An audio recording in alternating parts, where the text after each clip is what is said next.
diagnóstico é onde está a maioria das questões de prova de residência de uma forma geral, tá, gente? Então, isso daqui a gente vai precisar saber de cor e salteado, é o bloco mais importante da aula, tá?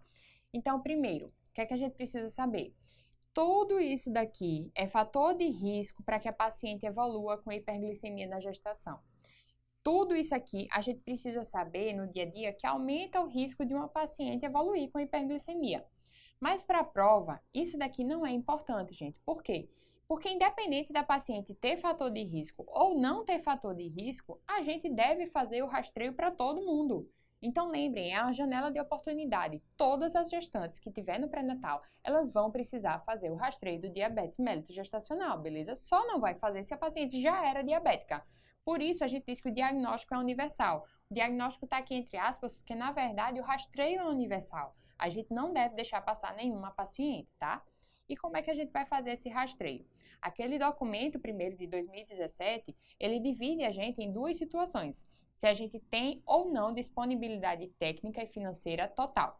Se a gente tem disponibilidade técnica, viabilidade financeira e disponibilidade técnica total, o que é que isso significa? Que a gente tem acesso ao TOTG. O TOTG, ele é considerado o padrão ouro para a gente dar esse diagnóstico. Como é feito o TOTG? A gente vai medir a glicemia de jejum, vai fazer o teste de tolerância com 75 gramas de glicose, depois vai medir a glicemia de novo 1 hora e 2 horas após a glicose, certo? Então, fazendo o TOTG, a gente considera que consegue diagnosticar 100% das pacientes que têm hiperglicemia, que têm diabetes mellitus gestacional. Se a gente não tem o TOTG e a gente chama de viabilidade financeira e disponibilidade técnica parcial, a gente não tem acesso ao TOTG, a gente vai ter que se virar só com a glicemia de jejum para dar esse diagnóstico. E aí a gente só consegue dar o diagnóstico de 86% dessas pacientes que evoluem com diabetes mellitus gestacional. Beleza? Então, pensem sempre nisso. Tem as duas situações, disponibilidade técnica total ou parcial, tá? Então, primeiro, vamos ver como é que a gente faz se a gente tem disponibilidade técnica total. O que é que isso significa? Que a gente tem acesso ao TOTG, tá? Então, vamos pensar o seguinte. Se a gente chega com a paciente antes de 20 semanas no pré-natal, qual é o primeiro exame que a gente tem que fazer? A gente viu lá na aula de pré-natal, glicemia de jejum. Esse vai ser o primeiro exame que a gente vai fazer, certo? Assim que ela chega no pré-natal, faz logo a glicemia de jejum. Se essa glicemia de jejum vier maior ou igual a 126, gente, ela já tem diagnóstico de diabetes prévio, certo? Ou é um diabetes prévio, antes da gestação, ou é um diabetes diagnosticado na gestação. Então, a essas duas condições a gente vai chamar de diabetes mellitus, ponto. Se a gente falar diabetes mellitus, ela tem critério diagnóstico para diabetes mellitus, glicemia de jejum maior ou igual a 126. Se essa glicemia vier entre 92 e 125, lembra, é uma glicemia de jejum intermediária, uma hiperglicemia intermediária, que não fecha critério para diabetes mellitus. Como é que a gente vai chamar? Diabetes mellitus gestacional, certo? E se a glicemia de jejum dessa paciente vier menor do que 92, é o normal. Então, preste atenção nesses pontos de corte, que isso daqui é o mais cobrado. Se vier normal antes de 20 semanas, eu dou alta para essa paciente, eu digo que está tudo ok? Não, gente, porque lembra que lá entre 20, 24, 28 semanas é quando a gente vai ter o aumento daqueles hormônios contra-insulínicos. Então, ela ainda pode vir a ter uma necessidade de mais insulina, pode vir a perceber que o pâncreas dela não estava tão bom assim. Então, o que é que a gente faz? Somente nessas pacientes que tiveram glicemia de jejum menor do que 92 na primeira glicemia de jejum, quando ela chega entre 24 e 28 semanas de idade gestacional, a gente provoca o pâncreas dela, a gente faz um TOTG de 75 gramas para ver se ele consegue suprir essa demanda excessiva. Então, veja, a gente está dando glicose para ver se o pâncreas dela é bom realmente ou não. Na paciente que a glicemia de jejum inicial estava normal. Então, veja, a gente só vai fazer o TOTG de 75 gramas nessa paciente aqui com glicemia de jejum inicial normal. E isso daqui é o principal conceito que vocês têm que ter, beleza? Então, nessa paciente, glicemia de jejum inicial 92, entre 24 e 28 semanas de gestação, a gente fez o TOTG e aí a gente vai reavaliar pelo resultado do TOTG. Se a gente tem a glicemia de jejum entre 92 e 125, 1 hora após o TOTG maior ou igual a 180 e 2 horas após o TOTG entre 153 e 199, está dado o diagnóstico de diabetes mellitus gestacional. Tem que saber todos esses valores, tá?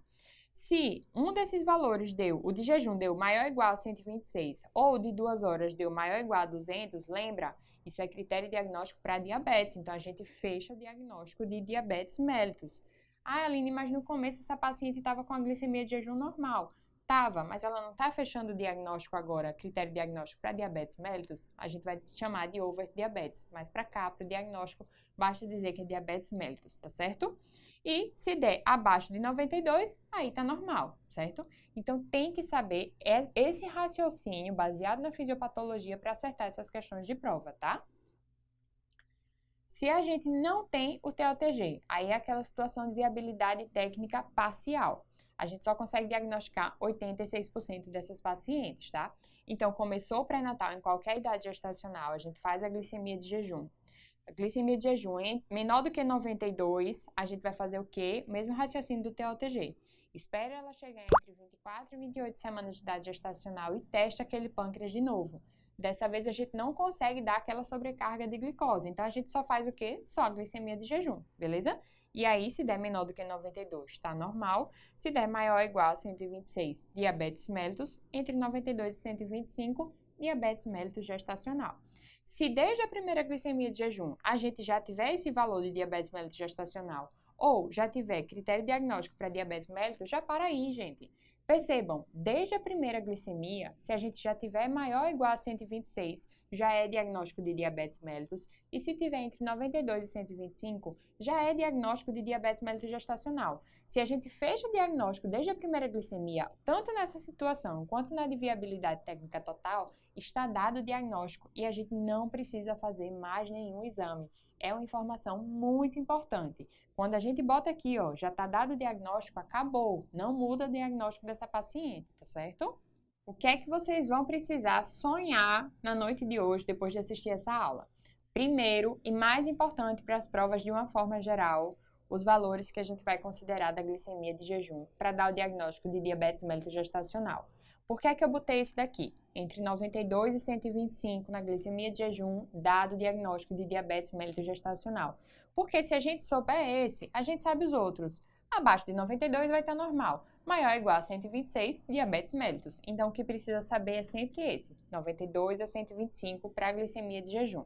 E se fizer o TOTG, além do valor da glicemia de jejum, a gente tem que saber também o de 1 hora e de 2 horas. De 1 hora, maior ou igual a 180, e 2 horas entre 153 e 199. Tudo isso para dar o diagnóstico de diabetes mellitus gestacional. Lembra, valor de 1 hora de TOTG não existe padrão para a gente dar diagnóstico de diabetes mellitus, certo? Esse valor aqui maior ou igual a 180 é só para diabetes mellitus gestacional, o de 1 hora é só para diabetes mellitus gestacional. E para o de 2 horas, se der acima de 200, a gente já diz que é diabetes mellitus, beleza? Sabendo disso, a gente consegue resolver a maioria das questões sobre diagnóstico. Vamos ver essa aqui, de Santa Casa de São Paulo, 2022. Uma tecigesta com 12 semanas, um parto normal e um abortamento anterior, apresenta a glicemia de jejum de 112. Já marca na prova, gente. 112 é entre 92 e 125. Então, ela já tem diagnóstico de diabetes mellitus gestacional, tá? Com base nesse caso hipotético, assinale a alternativa correta. Letra A. Trata-se de um overdiabetes, sendo indicado o início do tratamento medicamentoso. Gente, overdiabetes é um diabetes diagnosticado na gestação. Então, tem que ter critério diagnóstico para diabetes. Na glicemia de jejum seria maior ou igual a 126. Já está errado. Letra B. Deve ser realizada curva glicêmica de 75 gramas, que é o TOTG, para confirmação do diagnóstico de diabetes gestacional. Lembra que eu disse, gente, se ela na glicemia de jejum já tem diagnóstico de diabetes mellitus gestacional, não precisa fazer mais nada. A gente só faz o TOTG se inicialmente estava normal. Lembra que é uma tentativa da gente forçar o pâncreas daquela paciente. Então, a gente só vai fazer se já estava normal, beleza? Letra C. Trata-se de diabetes gestacional, sim, sendo indicado o início do tratamento comportamental com dieta e exercício físico. Gente, a gente vai ver isso. Nas pacientes com diabetes mellitus gestacional, a primeira conduta terapêutica que a gente vai fazer é prescrever dieta e exercício físico, tá? Então, a letra C já está correta. Letra D. Trata-se de overdiabetes, a gente já viu que não. Letra E. Trata-se de diabetes gestacional, sim, sendo indicado o início do tratamento medicamentoso. Gente, de cara não. A gente vai ver isso mais na frente na aula, que diabetes mellitus gestacional, a gente sempre começa o tratamento com medidas de dieta e exercício físico. Então, letra E também está errada. Então, gente, quem está com sono, quem não entendeu direito, quem não fixou o raciocínio, volta e assiste esse bloco até estar com esses números e esse raciocínio de diagnóstico perfeitinho na ponta da língua, porque na maioria das questões sobre diabetes na gestação é isso que vai ser cobrado de você, tá?